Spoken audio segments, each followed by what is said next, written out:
Coup d'État au Niger et sommet de la Russie-Afrique, lien supposé ou réel, point d'interrogation. L'observateur ne saurait passer sous silence la coïncidence de deux événements.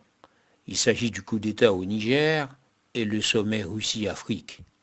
Ils y verraient l'illustration de la règle des trois unités, connue du théâtre classique, avec la nuance près que l'unité de lieu ne s'est pas concrétisée.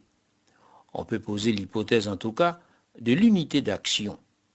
D'abord, la Russie entre dans une confrontation sournoise avec l'Occident à travers la guerre en Ukraine. Il n'y a pas d'engagement d'hommes issus des différentes armées de l'OTAN en Ukraine.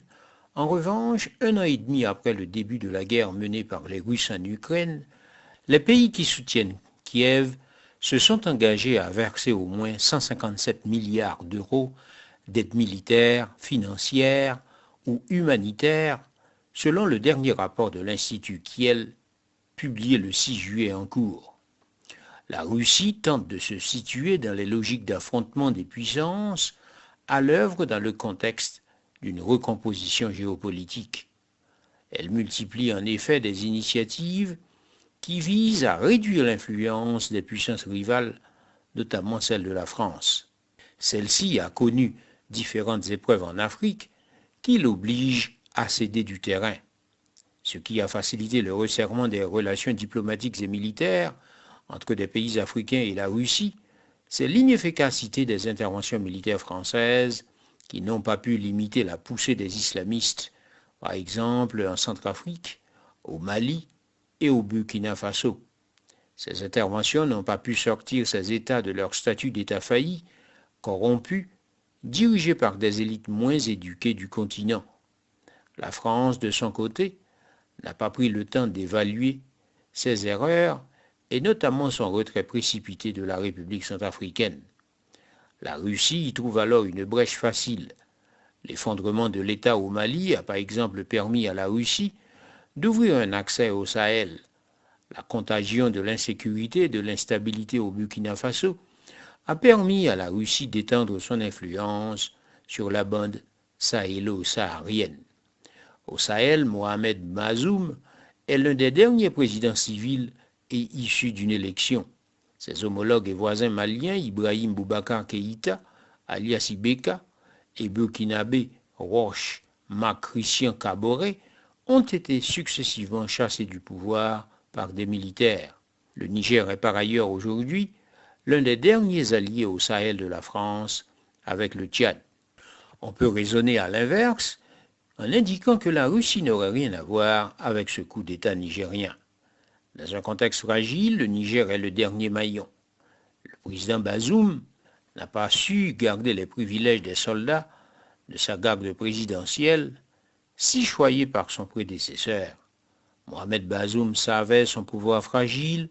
Il avait d'ailleurs déjà vacillé peu avant son investiture en 2021, puisque dans la nuit du 30 au 31 mars, des tirs à l'arme lourde avaient retenti aux abords de la présidence.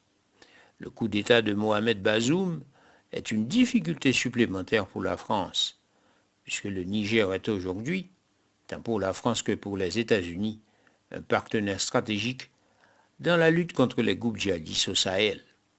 Après avoir été chassé du Mali et du Burkina Faso, c'est à Niamey que l'essentiel des soldats français des opérations Barkhane et Sabre se sont redéployés.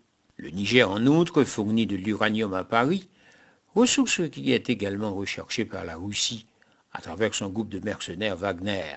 Malgré la disgrâce qui frappe son chef Evgeny Prigojine en Russie, le groupe Wagner assume son rôle de globe-trotteur en Afrique, dont le dépeçage va dans l'intérêt de la Russie. Derrière la coopération militaire se cache une entreprise de captation des ressources locales. Au Mali, les mercenaires ont pris possession de plusieurs mines d'or par l'intermédiaire de Mero Gold, une des entreprises de Prigojine. Elle exporte les minerais précieux à l'étranger et envoie en échange des boucliers anti-émeutes, des casques, des matraques. Riche en ressources minérales, pétrolières et gazières, la Russie possède une expertise importante dans le domaine des industries extractives.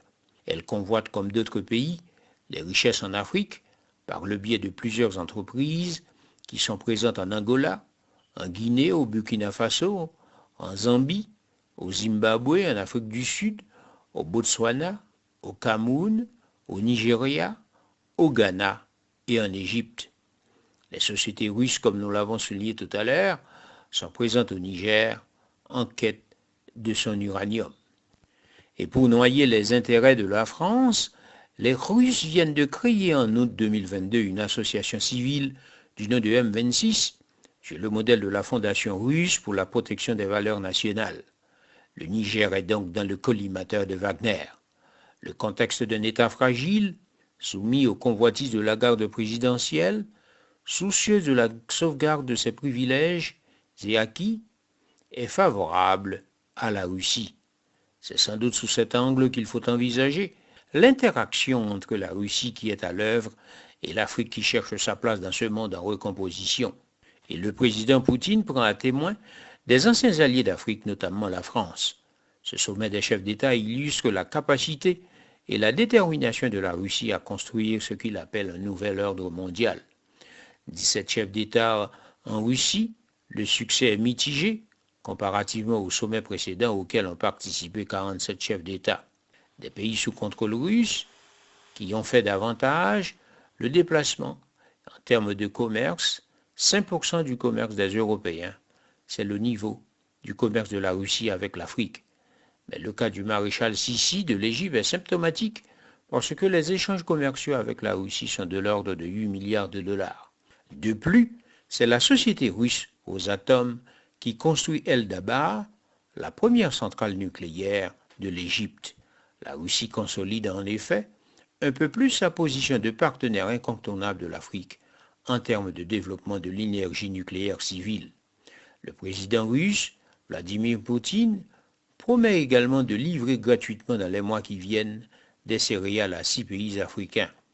Je cite, dans les mois qui viennent, nous serons en mesure d'assurer des livraisons gratuites de 25 000 à 50 000 tonnes de céréales au Burkina Faso, au Zimbabwe, au Mali, à la Somalie, à la République centrafricaine et à l'Érythrée, fin de citation, a-t-il assuré dans son discours d'ouverture. Il ne faut pas y voir le geste d'un sauveur empathique. Poutine envoie plutôt des signaux clairs à l'Afrique, notamment à ceux qui ne dépendent que des céréales, comme le Bénin. Son message peut apparaître également comme un chantage.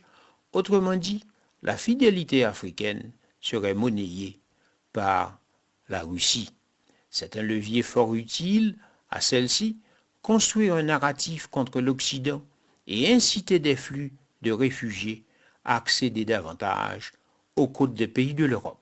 Des élites africaines, pour conclure, qui ont de la sympathie pour la Russie, mais c'est un sentiment qui ne date pas d'aujourd'hui, sont séduites par la terre de Léon Tolstoï, par dépit et par esprit d'insoumission. Les années post-indépendance ont été des épisodes favorables au renforcement de la domination post-coloniale. Elles ont vampirisé les ressources locales, ont forgé des régimes aussi autoritaires qu'obscurantistes. Les élites africaines, pour autant, doivent aujourd'hui rester non pas naïves et myopes, mais aussi exigeantes envers la Russie qu'envers les autres impérialismes rampants. Il y a ici une opportunité pour Haïti à reprendre confiance en elle par l'émergence de nouvelles élites patriotes, vertueuses, qui sachent défendre les intérêts d'Haïti et chercher sa voie émancipatrice avec réalisme et intelligence. Merci parce que vous êtes abonné à la chaîne.